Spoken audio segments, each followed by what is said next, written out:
Today in the EU, what did the UK election mean for the EU? I actually would have voted for the Conservative, which I have done all my life, but I really don't know. For a lot of people, it'll be about getting the Conservatives out of government. I'm going to vote Labour. I think we need someone that's going to do right by the people. After 14 years of Conservative government, citizens in the UK will head to the polls today to vote in the general election, as predictions indicate a landslide victory for the centre-left Labour Party over the Conservatives. Questions arise about what a Labour win would mean for the EU-UK relations and why, while the rest of Europe is shifting right, the UK seems to be moving left. Hello and welcome, I'm Nicoletta Junta and this is Today in the EU.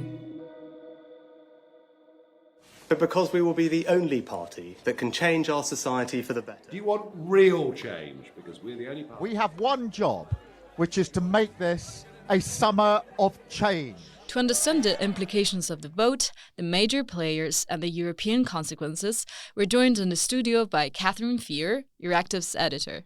Hello, Catherine. Good morning.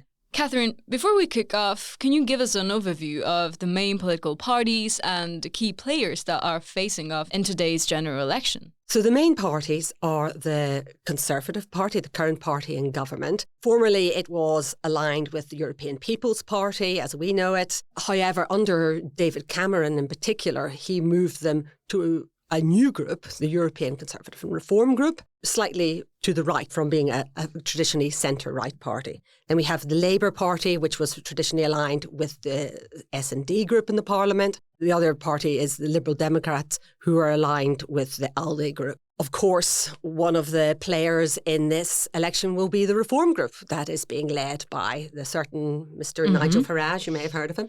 Never. He will be bringing his own view on things. We've seen them come up in the polls quite a lot, now standing at 16% of the vote. Okay, and when we talk about leaders of these parties, who are we referring to? For the Conservative Party, it's Rishi Sunak. He's been there since Liz Truss left after 49 days. So the Prime Minister now? Yeah. Since 49 days, Liz Truss promptly left the stage and was replaced by Rishi Sunak. Mm-hmm. And this is the first time he has put himself forward in a general election. Mm-hmm. In fact, it's the first general election since 2019, which was won by Boris Johnson with the aim of getting Brexit done. Get Brexit done and let's bring this country together. To understand what to expect in terms of polls, we also asked Mathew Nicolson, Europelect's deputy team leader and UK correspondent, to break the data down for us. Matthew, you have been following these elections closely. Tell us, what can we expect the new parliament to be like, and in which ways will it be different from the last one? So this election in the UK has seen a huge number of seat projections, which we call MRP projections. And what they're showing is that there's going to be a very decisive Labour majority. Okay. They're all showing Labour between 406 seats and 516 seats, which is well above the 326 seats you need on paper for a majority. Mm-hmm. And they're showing the Conservative number of seats crashing down to between 53 seats and 155 seats. Now that this would well easily be the worst Conservative result in over a century, possibly in the entire history of the party, if this happened. And how many seats did they used to have? They had 365 seats at the last election. Yeah, so even the best case scenario here of 155 seats or so, which we're seeing in the projections, they'd only hold on to less than half of the seats that they went into the election with. So yeah, that would be a complete wipeout of the Conservatives. The worst case scenario, of course, being reduced to somewhere in like the double digits. What would you say the most interesting element of the new parliament is going to be then? The kind of flashy headline number is obviously going to be the size of the Labour majority. But I think actually the performance of the smaller parties is going to be both interesting in their own right, but I think also will be quite indicative in shaping the size of that overall Labour majority we're likely to get. And back to you, Catherine. We know that the Conservatives will see their support slashed by half. It has been a messy decade for the party indeed, with 5 different prime ministers in 14 years. How did we get to this point? What happened? So in 2010, the Conservatives came to power in a coalition government with the Liberal Democrats. Yes. In 2015, there was a general election that was won by David Cameron's Conservative Party One of the famous lines from that election is, vote for us for stability rather than chaos with Labour. And famously after that, in 2016, David Cameron took a gamble and we had a referendum on the future of the UK and the EU. The most interesting thing about these elections is that while the rest of Europe is turning right, it seems that the UK is actually shifting left. Why is this happening? A lot of this vote is about the change of power. The Conservatives, like you say, have been in government since 2010. We've seen austerity, we've seen a really unstable series of governments, and people are desperate for stability. Mm-hmm. So I think the primary concern is getting them out of power. Yeah. And I think people will be voting in that way. But Labour have always been to the right of the S&D group, even when they were in the European Parliament.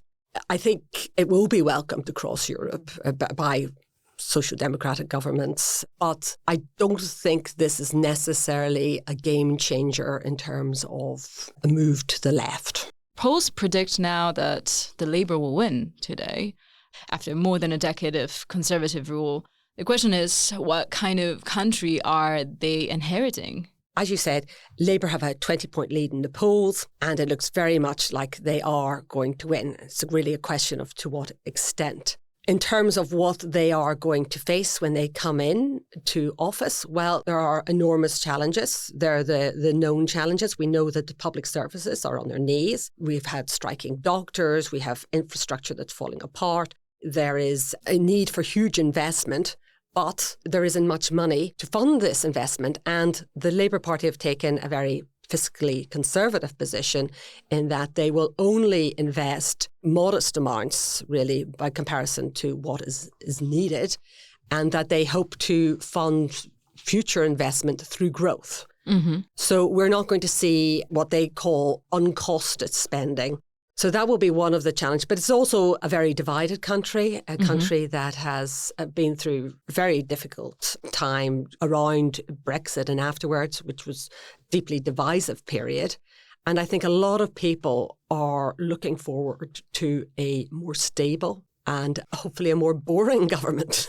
Complications about the Brexit deals, the rising inflation, and as you mentioned, the deterioration of public services aren't the only challenges that the Conservatives will be facing. In fact, Tories will also have to contend with Nigel Farage, who has made a return to politics. And what impact will he have on these elections, and how has his campaign looked so far? The UK has a first-past-the-post system. What's that? Well, it means that in any given constituency, the person who has more votes wins. And that can be, like in a horse race, it can be by a nose. So you could have 30,000 votes and the next person could have 29,999 votes. And the person with 30,000 votes will win. Mm-hmm. It's not a proportional system. And that means that it's very difficult for smaller parties to get into power. So like the Nigel Farage one. Exactly. So he is very unlikely to get more than a handful of seats. And handful may be generous here. The constituency that he's standing in is Clacton. He might win that. There are another 2 possible constituencies that I see. So his impact on the government will be very limited. Okay. It might have a psychological impact on the Conservative Party. Why? Well, they'll probably take votes from Conservatives rather than any other particular group. That will be a worry. And it's always been the question that's divided the Conservative Party. And one of the reasons that we ended up with Brexit, it was an attempt to deal with divisions within the Conservative Party. Mm-hmm. And the solution to deal with these divisions was to have a referendum. Here on the other side of the English Channel, there is much speculation about what the potential implication of a Labour victory will mean for the EU. And of course, what approach will the new government take towards Brussels? What did the Labour Party leader, Keir Starmer, had to say? I think it's going to be positive. The Labour position is not in support of joining the single market or customs union. It doesn't look very ambitious, but in tone it will be completely different. And there are some positive signs. So, for example, Labour are very interested in cooperation in the area of defence. We have the European political community meeting in Blenheim Palace later in July. Yes. That will be an opportunity to show those credentials, to build cooperation, especially over Ukraine, where there's common interest. The other area that's come up is cooperation on what's called, in the jargon, sanitary and phytosanitary provisions. At the moment, though the UK chose not to have an agreement in this area, I think they would be pushing on an open door with the EU if they wanted this. And this would be extremely helpful, not just to British farmers as a whole, but it would really help with the situation in Northern Ireland, which has a very strong agri-food sector. And it could really break down some of these problems that we have over what's called the Irish Sea border. In addition, Rachel Reeves, the Chancellor, the Finance Minister, has said that she wants to see more cooperation in areas like chemicals and in the financial sector. It gets more difficult when we get closer to the single market. I think the EU will welcome cooperation in defence. It will welcome cooperation in sanitary issues. They will be cautious about the single market. They do not want cherry picking. They will be open to cooperation, I think, but I think they will be more circumspect about what can be achieved there. Starmer's first major European challenge, as you mentioned, will be the European Political Committee Summit that he'll host in London. What can we expect from him, and what will his handling of this event reveal about his European Union strategy? I think it's going to send out a very positive message. And of course, firstly, there will be a NATO meeting as well. And that will be the first place, I suppose, where there is the possibility of demonstrating that there is a willingness to cooperate on security and defence for the UK with its European partners. Then the further meeting in Blenheim Palace, I think that will really cement that. And I don't know what sort of concrete measures they will have in mind, but I think the signalling will be extremely important. I am Nicoletta Junta, and this was Euractiv's Today in the EU podcast. Visit Euractiv to stay on top of the latest news, sign up for our podcast newsletter, and if you haven't subscribed yet, you can find us on all streaming platforms. Make sure to leave a comment or a review on Spotify and Apple Podcast. Your reviews help us a lot to spread the word on our work. This episode was produced by Miriam Sanz de Tejada, Evie Curie, Jetta Santana, and me. Thank you for tuning in, and we will be back tomorrow.